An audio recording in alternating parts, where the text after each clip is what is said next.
Now before we start, I have the workmen in, so if you hear any hammers knocking, scrapes, screams of people falling off scaffolding, it's just the workmen. This is a bit of a bonus, a bit of extra video action for you. It's going to be based on vinyl. Well, this particular one on vinyl. It's a bit of a tester in that I normally do vinyl news. These are all vinyl reviews. So you may have seen some of these vinyl editions in my last news piece, and I'll put a little thingy up there if you want to have a look at that. So it won't be a deep dive into the packaging as such. I'll be looking at the album itself, a little bit about the mastering and all that jazz. Anyway, on to the first review. From the Snake Farm label, On the Widow's Walk is the name of this LP from the White Buffalo. There he is. This one's in a gatefold and looking like the treasurer of the Nazareth office of the Essenes Inc. The White Buffalo's new LP is a mixed tempo release in which Mr. Buffalo himself lays a vocal texture shagpile-like all over these songs. He has an old voice, that is, his style wouldn't be out of place sporting from Woodstock 1969, with his folk-ish vibrato backed by rock rhythms. Think Cat Stevens, but with more beard. Nicely mastered, incidentally. Next is this 5 LP box from Parlophone, well, from Marillion actually, but on the Parlophone label. It's called Afraid of Sunlight, and that expands on the original 1995 album of the same name. Post Fish, this release saw a maturing of the band that was left over. A concept prog piece, it examines celebrity culture and does so in an incisive and entertaining, not to say poignant manner. That includes mentions of Elvis, Brian Wilson and the rest. Featuring fine musical constructions and songs, it includes a lovely booklet, a live Rotterdam concert and superb mastering. Highly recommended. This one does include Fish and over 4 slabs of vinyl. It's the debut, well received it was as well, and this reissue emerges from Parlophone. Fish plus face paint, no Spider-Man or Hulk art I notice in there, is here on this 1983 debut outing. It includes the Market Square Heroes EP, previously unreleased live 1982 concert, and a top-notch 24-page booklet. Look out for the superb inner sleeve art too. Beautifully theatrical and complex, this LP set the band at the top of the neo-prog tree. Excellent mastering, open, dynamic, with punchy bass, adds the proverbial cherry. This is Charles Mingus, Mingus at Antibes. Is that how you pronounce it? Antibes? Antibes? Anyway, from wherever he's emerging from, that's where he's at. This is an excellent release from the German label, the German audiophile label, Speaker's Corner. The album features 7 long tracks over 2 LPs and includes Eric Dolphy on a range of instruments including alto and bass clarinet, Ted Curson on trumpet, drummer Danny Richmond and tenor Booker Ervin. A fine live outing with some top-notch performances.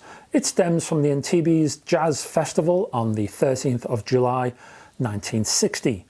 No piano here incidentally, but lots of lovely mastering quality and a nice pressing as well. Phineas Newborn Jr. is next, and also from the German audiophile label Speaker's Corner. One of the lost piano voices of jazz, you might say, a coulda, woulda, shoulda type of musician that positioned his virtuosity in the Oscar Peterson direction, but his own skill stood to the fore, certainly. From 1958, this LP is a testament to his talent. Mental issues probably contributed to his too short jazz career. Engineered by Rudy Van Gelder, it features Oscar Pettiford on bass, Kenny Clark drums, the Calvin Newborn guitar, and tracks include the Mack Gordon standard The More I See You, Bud Powell's Celia, and Charlie Parker's Barbados. Presented in a gatefold, this is Blues for Allah from the Grateful Dead. The band were not known for their studio album quality, it has to be said. They excelled more in the live arena. Released in 1975, this is one of their better studio efforts. The single album has been split over 2 slabs of vinyl that both run at 45 RPM to enhance sound quality, and by Jove it certainly does that, with lower noise and a great finesse in the upper mids. Originally recorded at Bob Weir's Ace Studio and featuring the live staple Slipknot, it includes a suite of fine lyrics from Robert Hunter, slightly jazz-esque musical constructions, and a series of stand-up musical contributions from Weir. Also in a gatefold sleeve is Seven Ray's Jazzy Zoetrope.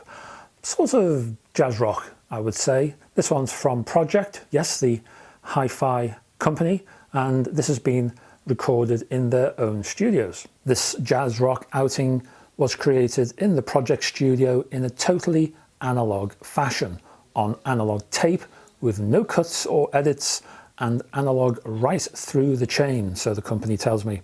This is a live recording, you might say.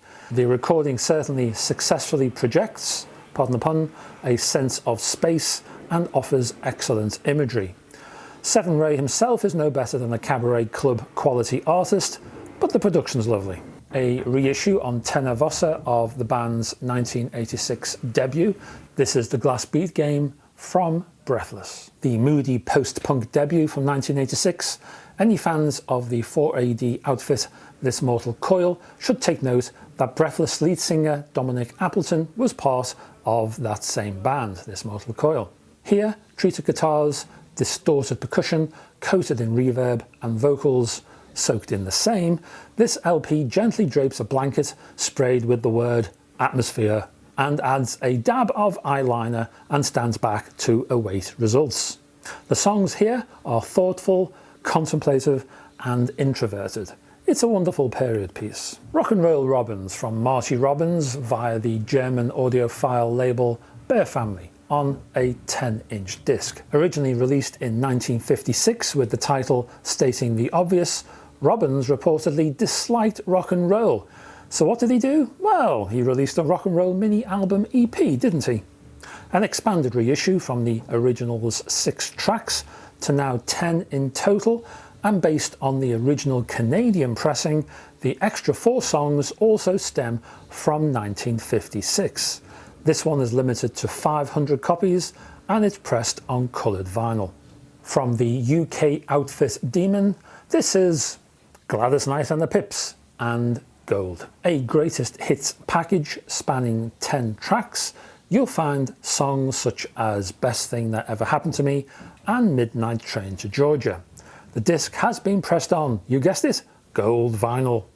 A little on the dry side in mastering terms perhaps, it still sounds good with a wide soundstage. A reissue from Toya, Minx appears on vinyl for the first time since 1985 and arrives from the UK outfit Demon. For Minx, Toya signed up with Sony. Here she split from her backing band and ran solo. Packed with originals, 2 covers including Alice Cooper's School's Out and Rarebird's Sympathy, and also pressed on red vinyl, this workable synth pop has its highlights. Soul Passing Through Soul is intriguingly Bowie-like in tone, while Sympathy is a decent cover, but there's a lack of Toya edge here. This is Sony trying to turn her into Mark Almond before he was a thing. Also from Demon, and also from Toya, Prostitute arrives on vinyl for the first time since 1988. And that first reissue on vinyl combines the organic with sampling plus gimmicks such as a locked groove and an appearance by husband Robert Fripp. Offering an adventurous suite of arrangements with avant sprinklings, this is more like it. You can see the theme, can't you? This also appears on vinyl for the first time since, in this case, 1991, and appears from Demon. On Ophelia's Shadow from 1991, Toya's favourite from this period apparently, Robert Fripp's guitar is front and centre on the opening title track. Showing her Kate Bush-like vocal presentation here, the LP offers good work from the little lady and covers a host of musical stylings. There's imagination and energy here with fine percussive work from Trey Gunn. The difference with this particular double album in a gatefold is that it's never appeared on vinyl before. So, first time for this one. Also from Toya, Take the Leap from 1994 is, as I say, a double album and includes 6 new tracks and reworked older material such as It's a Mystery, Thunder in the Mountains and I Want to Be Free. There's earlier punk material here too, presented in a heavy rock style. It's a pretty fascinating collection. And the last from Toya, and again the first time this has ever appeared on vinyl. It's a nice little 10-inch there, isn't it? This mini LP called Velvetlined Shell from 2003 features 6 tracks and an edgy presentation, plus a newly developed bass presence in her vocal delivery, which adds a sense of weight to the Toya performance. Fans should note that the first 3 tracks on this 10-inch first appeared on the 2002 4-tracker Little Tears of Love EP, sold via Toya's website only. The Toya mastering overall is a little polite, but it does the basics to produce a decent sound. And that's your lot. Like I say, it's just a quickie, it's just a bit of a tester, it's an experiment, and I wonder what you thought. Next time, as I say, I might vary it a bit, mix it with vinyl and CDs, but reviews again, just to get to the point, just to let you know what's going on, what's out and about. And if you like them, they'll become more of a regular thing. So, thank you for staying till the end. Thank you for subscribing too. Much appreciate that. Check out the links in the description below. There's all kinds of social media links, my website, my Patreon page. If you can support me, that'd be great. And I will see you in the next video. If you can join me then, bye bye for now.